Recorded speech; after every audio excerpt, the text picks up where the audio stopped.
besoin de toi, maître. Heureuse est la mère qui t'a porté et allaitée. Heureux plutôt ceux qui écoutent la parole de Dieu et qui l'observent.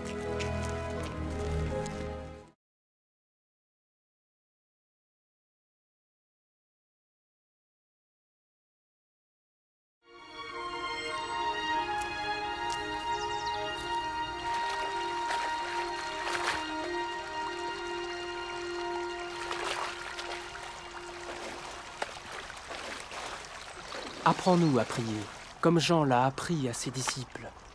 Quand vous priez, dites « Notre Père qui es aux cieux, que ton nom soit sanctifié, que ton règne vienne, que ta volonté soit faite sur la terre comme au ciel. Donne-nous chaque jour notre pain quotidien. Pardonne-nous nos offenses, comme nous pardonnons aussi à ceux qui nous ont offensés. Protège-nous contre la tentation et délivre-nous du mal. »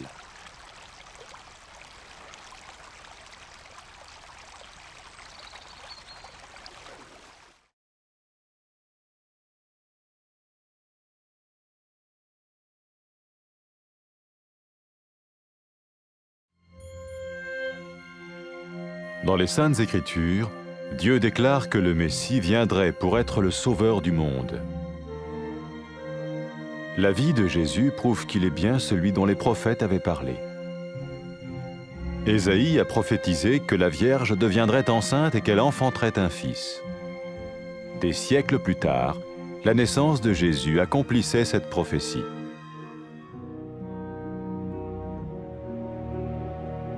Les Saintes Écritures déclaraient que le saint à naître serait appelé le Fils de Dieu. Cela signifiait que Jésus serait le Fils de Dieu au sens spirituel et non au sens physique. Nous le voyons par sa manière de vivre. Il a guéri des malades, il a pardonné leurs péchés, les a ramenés à Dieu et leur a promis une place dans le royaume éternel de Dieu. Il s'est offert lui-même en sacrifice pour le péché à leur place. Puis il est revenu à la vie, victorieux sur la mort selon le plan de Dieu. Jésus a dit « Personne ne me prend la vie, mais je la donne de ma propre volonté. » La vie de Jésus n'a pas seulement accompli les écrits des prophètes, mais elle a aussi confirmé la vérité de la sainte parole de Dieu. Les prophètes avaient écrit « Ta parole, ô mon Dieu, est parfaite, elle dure à toujours. » Jésus lui-même a dit « Le ciel et la terre disparaîtront, tandis que mes paroles ne disparaîtront jamais. » Jésus est venu pour nous donner la vie dans toute sa plénitude. Et quand l'homme a désobéi à Dieu dans le jardin d'Éden, il a choisi sa propre voie et ses actions l'ont séparé du Créateur.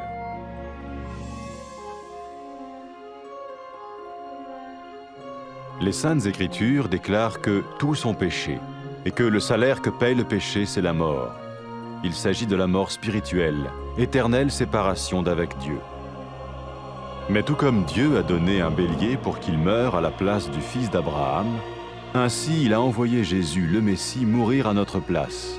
Sa vie, sa mort et sa résurrection restaurent la relation entre Dieu et tous ceux qui mettent leur confiance en lui.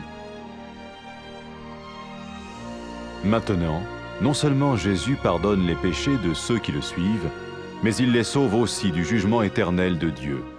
Ils sont sûrs d'aller au paradis et de vivre avec lui pour toujours. C'est cette vie et cette liberté de la culpabilité et du pouvoir du péché que Jésus offre à chacun aujourd'hui. Cela ne veut pas dire suivre une religion, mais choisir d'avoir foi en Jésus qui dit « Je me tiens à la porte et je frappe. Si quelqu'un entend ma voix et ouvre la porte, j'entrerai chez lui. » Cela veut dire se tourner vers Dieu et croire que Jésus vient dans nos vies pardonner nos péchés et nous rendre tels qu'il veut que nous soyons. Il ne suffit pas d'approuver intellectuellement ce qu'il dit, ni de vivre une expérience émotionnelle. Nous le recevons par grâce, au moyen de la foi, par un acte de notre volonté.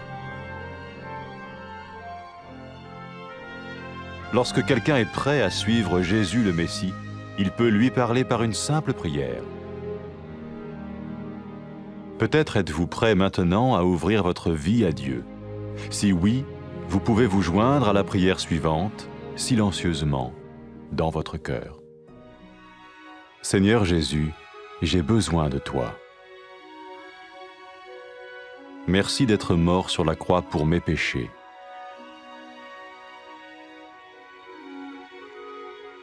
Je confesse mes péchés et je m'en repens.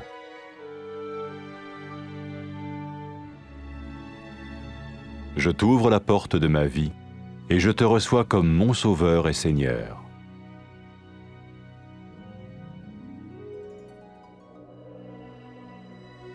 Merci de me pardonner mes péchés et de me donner la vie éternelle.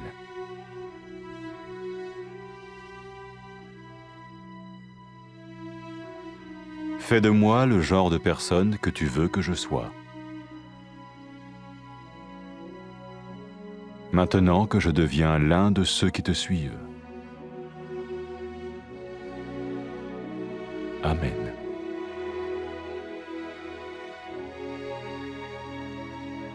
Jésus a dit à propos de ses disciples, « Mes brebis écoutent ma voix, je les connais et elles me suivent. » Pour expérimenter la vie en abondance promise par Jésus, ceux qui le suivent parlent à Dieu chaque jour dans la prière et lisent ou écoutent sa parole.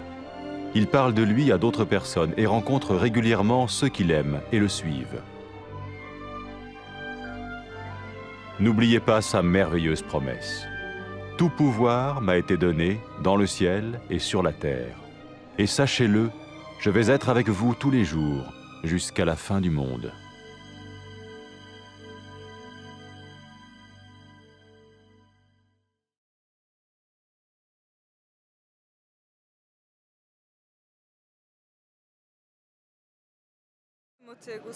Blagor telesu, ki te je rodilo, in prsim, ki so te dojile. Še bolj blagor tistim, ki Božjo besedo poslušajo in se po njej ravnajo.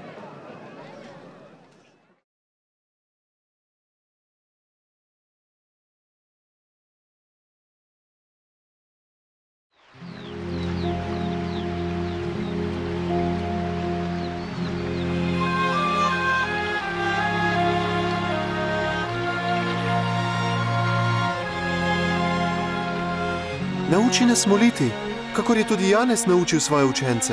Kadar molite, recite: Oče, posvečeno bodi tvoje ime. Pridi tvoje kraljestvo, zgodi se tvoja volja, kakor v nebesih, tako na zemlji.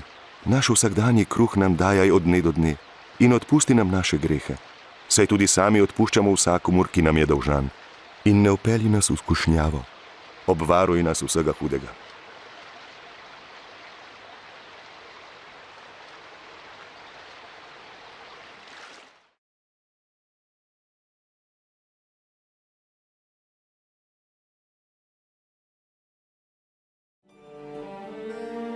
Nekdaj so preroki napovedovali v pismih, da bo Bog poslal odrešenika, ki bo odrešil grešne ljudi in jih spravil z Bogom. Jezus s svojim življenjem izpričuje, da je res od Boga obljubljeni odrešenik sveta. Mladenka bo spočela in rodila sina. Tako se je zgodilo. Bog je svojo močjo storil, da je Marija postala noseča, čeprav je bila devica in rodila Jezusa. Kot piše v Svetem pismu, je bil čudež rojstva Božje znamenje, da je ta otrok res Mesija, tisti, ki ga Bog imenuje svojega sina. Ko so ljudje videli Jezusa, so videli naravo in moč Boga. Ozdravljal je ljudi, jim odpuščal grehe in jim obljubil prostor v svojem večnem kraljestvu. Jezus je daroval svoje življenje in pretrpel kazen za vse človeštvo. Potem se je vrnil v življenje in s tem pokazal, da je močnejši od smrti. Jezus Kristus je o svojem življenju rekel: Oblast imam, da ga dam, in oblast imam, da ga spet prejmem. Njegovo življenje je bilo prav takšno, kakršno so preroki napovedali. Jezusovo življenje je potrditev, da je Božja beseda resnična in trajna. Resnično, Jezus je Božja beseda. V njem se Bog razodeva ljudem tega sveta. Jezus sam je rekel: Nebo in zemlja bosta prešla, moje besede pa nikakor ne bodo prešle. Na začetku je Bog ustvaril moškega in žensko, da bi srečno živela v njegovi navzočnosti. Toda ona dva nista zaupala Bogu in nista ubogala njegovih zapovedi. Sramotno dejanje ju je ločilo od Boga. V Svetem pismu piše: vsi so grešili in kazen za greh je smrt. Ljudje, ki so grešili, ne morejo biti v osebnem odnosu z Bogom. Tako kot je Bog priskrbel ovna, ki je umrl namesto Abrahamovega sina Izaka, je poslal Jezusa, da je umrl namesto Adamovih potomcev. To je storil zato, da bi lahko tisti, ki verujejo in zaupajo v Gospoda Jezusa, prišli v Božjo bližino. Peter je v Jezusu rekel: o njem pričujejo vsi preroki. Vsakomur, ki veruje vanj, so v njegovem imenu odpuščeni grehi. Zato tisti, ki hodijo za Jezusom, ne bodo kaznovani, ampak bodo večno živeli z Bogom. Potem, ko je Jezus vstal od mrtvih, je svojim učencem rekel: v njegovem imenu se bo oznanilo vsem narodom spreobrnenje v odpuščanje grehov. Jezus je tudi rekel, da bo poslal Svetega Duha, ki bo ostal z učenci, jim razodel resnico in jim dal moč, da bodo hodili po poti, ki jim jo je pokazal. Ko se je grešnica pokesala svojih grehov in začela hoditi za Jezusom, ji je Jezus rekel: grehi so ti odpuščeni, rešena si, ker si zaupala vame. Jezus je rekel, da je ljubezen ljudi do Boga dokaz, da jim je Bog odpustil grehe. Jezus Kristus je vabil ljudi, naj hodijo za njim. Ko je razbojnik na križu izpovedal vero in prosil Jezusa, naj ga reši, je Jezus rekel: danes boš z menoj v raju. Tisti, ki se odločijo, da bodo hodili za Jezusom, lahko začnejo svoj odnos z njim z besedami: Bog Oče, pravičen si, zahvaljujem se ti, ker me ljubiš. Obžalujem, da sem prekršil tvoje zapovedi in grešil proti tebi. Zahvaljujem se ti, ker si poslal Jezusa, da je umrl na križu namesto mene in potem vstal od mrtvih. Hvala ti, ker si pretrpel kazen za grehe, ki sem jih storil jaz. Hočem hoditi za teboj in te sprejeti za svojega odrešenika in Gospoda. Zahvaljujem se ti, ker si mi odpustil grehe in mi odprl pot v tvoje večno kraljestvo. Prosim te, daj mi svojega Svetega Duha, da bo z menoj in me vodil. Naj mi da moč, da te bom ljubil z vsem srcem in živel tako, kot je tebi všeč. Naj te slavijo ljudje po vsem svetu. Amen.